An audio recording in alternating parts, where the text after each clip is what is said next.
TCS এর quarter ওয়ানের result কি আইটি সেক্টরের নতুন র্যালি শুরু করবে, নাকি মার্জিনের চাপে বিনিয়োগকারীদের হতাশ করবে? অন্যদিকে অ্যাপোলো মাইক্রোসিস্টেম করেছে 1550 কোটি টাকার বড় ডিল। ডিক্সন টেকনোলজি পেয়েছে ভিভোর সঙ্গে জয়েন্ট ভেঞ্চারের অনুমোদন। আর ফার্মা সেক্টর থেকে এসেছে গুরুত্বপূর্ণ আপডেট। তাই ভিডিওটি শেষ পর্যন্ত দেখুন, কারণ শেষের দিকে জানবো কোন সেক্টরের ওপর আগামী ট্রেডিং সেশনে সবচেয়ে বেশি নজর রাখা উচিত। যদি আপনি নিয়মিত স্টক মার্কেটের খবর জানতে চান, তাহলে ভিডিওটি লাইক করুন, চ্যানেলটি সাবস্ক্রাইব করুন এবং বেল আইকনটি অন রাখুন।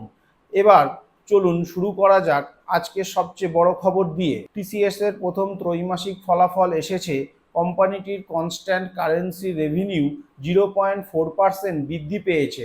যদিও নতুন বেতন কাঠামোর কারণে অপারেটিং মার্জিনে কিছুটা চাপ দেখা গেছে, তবুও একটি বড় ইতিবাচক দিক হলো কোম্পানির $9.5 বিলিয়ন শক্তিশালী অর্ডার বুক।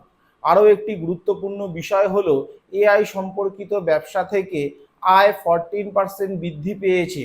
এটি দেখাচ্ছে যে কৃত্রিম বুদ্ধিমত্তা বা এআই ভবিষ্যতে কোম্পানির আয়ের অন্যতম বড় চালিকা শক্তি হয়ে উঠতে পারে। এখন বাজারে নজর থাকবে টিসিএস এর এই ফলাফলের প্রভাব ইনফোসিস, এইচসিএল, উইপ্রো এবং টেক মাহিন্দ্রার কিভাবে পড়ে। বড় কর্পোরেট খবরগুলোর মধ্যে অন্যতম খবর এসেছে ডিফেন্স সেক্টর থেকে। অ্যাপোলো মাইক্রোসিস্টেম ঘোষণা করেছে একটি মেগা অধিগ্রহণের। কোম্পানিটির প্রবর্তকদের কাছ থেকে প্রিমিয়ার এক্সপ্লোসিভের 41.33% শেয়ার কিনতে চলেছে। আর এই চুক্তির মূল্য প্রায় 1550 কোটি টাকা। সম্পূর্ণ নগদ অর্থে হওয়ায় এই ডিল প্রতি শেয়ারের দাম নির্ধারণ করা হয়েছে 697 টাকা 52 পয়সা। কিন্তু গল্প এখানেই শেষ নয়। সেবির নিয়ম অনুযায়ী 41.33% অংশীদারি কেনার পর অ্যাপোলো মাইক্রোসিস্টেমকে সাধারণ শেয়ার হোল্ডারদের কাছ থেকে আরও 26% শেয়ার কেনার জন্য একটি বাধ্যতামূলক ওপেন অফার আনতে হবে। ফলে আগামী কয়েক মাস এই স্টক দুটি বাজারে নজরে থাকতে পারে। এখন প্রশ্ন হলো, এই অধিগ্রহণ এত গুরুত্বপূর্ণ কেন? কারণ এই দুই কোম্পানির ব্যবসা একে অপরের পরিপূরক।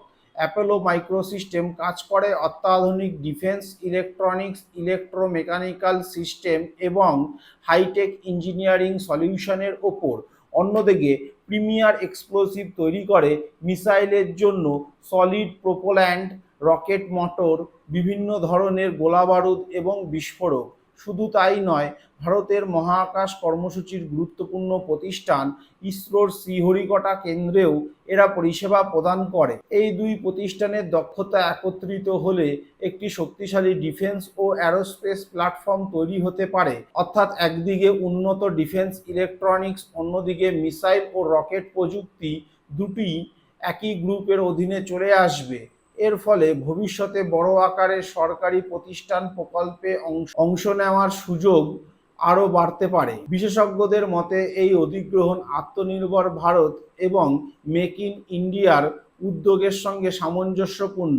যদিও সমস্ত নিয়ন্ত্রক ও শেয়ার হোল্ডারদের অনুমোদন সময় মতো মেলে, তাহলে 2026 সালের ডিসেম্বরের মধ্যেই এই চুক্তি সম্পন্ন হওয়ার সম্ভাবনা রয়েছে। এখন সবচেয়ে গুরুত্বপূর্ণ বিষয় হলো বাজার এই খবরকে কিভাবে মূল্যায়ন করবে।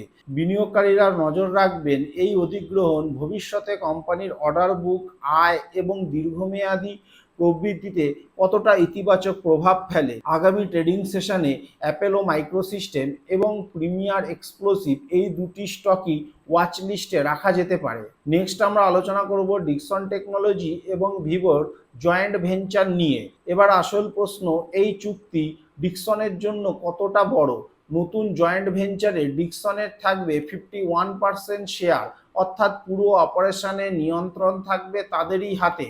সরকারি অনুমোদন পাওয়ার পর এবার ভিভোর স্মার্টফোন তৈরি করবে এই নতুন কোম্পানি, আর ভবিষ্যতে অন্যান্য ব্র্যান্ডের জন্যও ডিভাইস উৎপাদন করতে পারবে। সবচেয়ে বড় বিষয় হলো এই চুক্তির ফলে ডিক্সনের উৎপাদন ক্ষমতা বছরে প্রায় 2 থেকে 2.2 কোটি স্মার্টফোন পর্যন্ত বাড়তে পারে। কোম্পানির আশা, এই প্রকল্প পুরোপুরি চালু হলে বছরে প্রায় 30,000 কোটি টাকার অতিরিক্ত রাজস্ব যোগ হবে।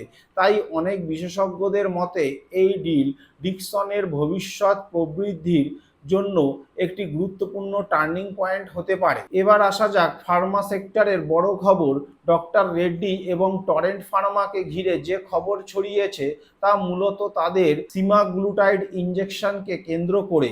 উৎপাদনের সময় এপিআই এর গুণমান পরীক্ষায় একটি ত্রুটি ধরা পড়ায় ডক্টর রেড্ডি সাময়িকভাবে ওবেডা ইনজেকশনের উৎপাদন বন্ধ করেছে। এই কারণে টরেন্ট ফার্মাও তাদের সিমালিক্সের কিছু নির্দিষ্ট ব্যাচ বাজার থেকে স্বেচ্ছায় ফিরিয়ে নিচ্ছে। তবে সবচেয়ে গুরুত্বপূর্ণ বিষয় হলো এই সমস্যা শুধুমাত্র ইনজেকশন ফর্মুলেশনের ক্ষেত্রে। কোম্পানি স্পষ্ট জানিয়েছে তাদের ওরাল ট্যাবলেট সম্পূর্ণ নিরাপদ এবং সেগুলোর উৎপাদন ও সরবরাহ স্বাভাবিক রয়েছে, ফলে সাধারণ রোগীদের উদ্বেগ হওয়ার কোনো কারণ নেই। বাজারের দৃষ্টিতে এটি স্বল্পমেয়াদ কিছুটা চাপ তৈরি করতে পারে, কারণ সিমাগ্লুটাইড এখন ভারতের দ্রুত বর্ধনশীল ওষুধ বাজারগুলোর একটি। উৎপাদনের এই সাময়িক বাধার সুযোগ প্রতিযোগী কোম্পানিগুলো নিতে পারে। তবে যেহেতু কোম্পানিগুলো নিজেরাই দ্রুত সমস্যাটি শনাক্ত করেছে এবং সমাধানের কাজ শুরু করেছে, তাই অনেক বিশ্লেষক এটিকে দীর্ঘমেয়াদী সংকটের বদলে সাময়িক ধাক্কা হিসেবেই দেখছেন। এখন বিনিয়োগকারীদের নজর থাকবে কত দ্রুত ডক্টর রেড্ডি এবং টরেন্ট ফার্মা তাদের স্বাভাবিক উৎপাদনে ফিরতে পারে। সব মিলিয়ে আগামী ট্রেডিং সেশনে 4টি সেক্টরের উপর বিশেষ নজর থাকবে: আইটি, ডিফেন্স, ইলেকট্রনিক্স, ম্যানুফ্যাকচারিং এবং ফার্মা। বিশেষ করে টিসিএস এর ফলাফল পুরো আইটি সেক্টরের ট্রেন্ড নির্ধারণে গুরুত্বপূর্ণ ভূমিকা রাখতে পারে। তাই বাজার খোলার পর এই সেক্টরগুলোর দামের ওঠানামা এবং ভলিউমের দিকে অবশ্যই নজর রাখুন। আজকের আপডেটের মধ্যে আপনার কাছে সবচেয়ে গুরুত্বপূর্ণ খবর কোনটি মনে হয়েছে কমেন্ট বক্সে অবশ্যই জানান। ভিডিওটি ভালো লাগলে একটি লাইক দিন, বন্ধুদের সঙ্গে শেয়ার করুন এবং প্রতিদিন দ্রুত ও নির্ভুল স্টক মার্কেট আপডেট পেতে স্টক নিউজ আপডেট চ্যানেলটি সাবস্ক্রাইব করতে ভুলবেন না।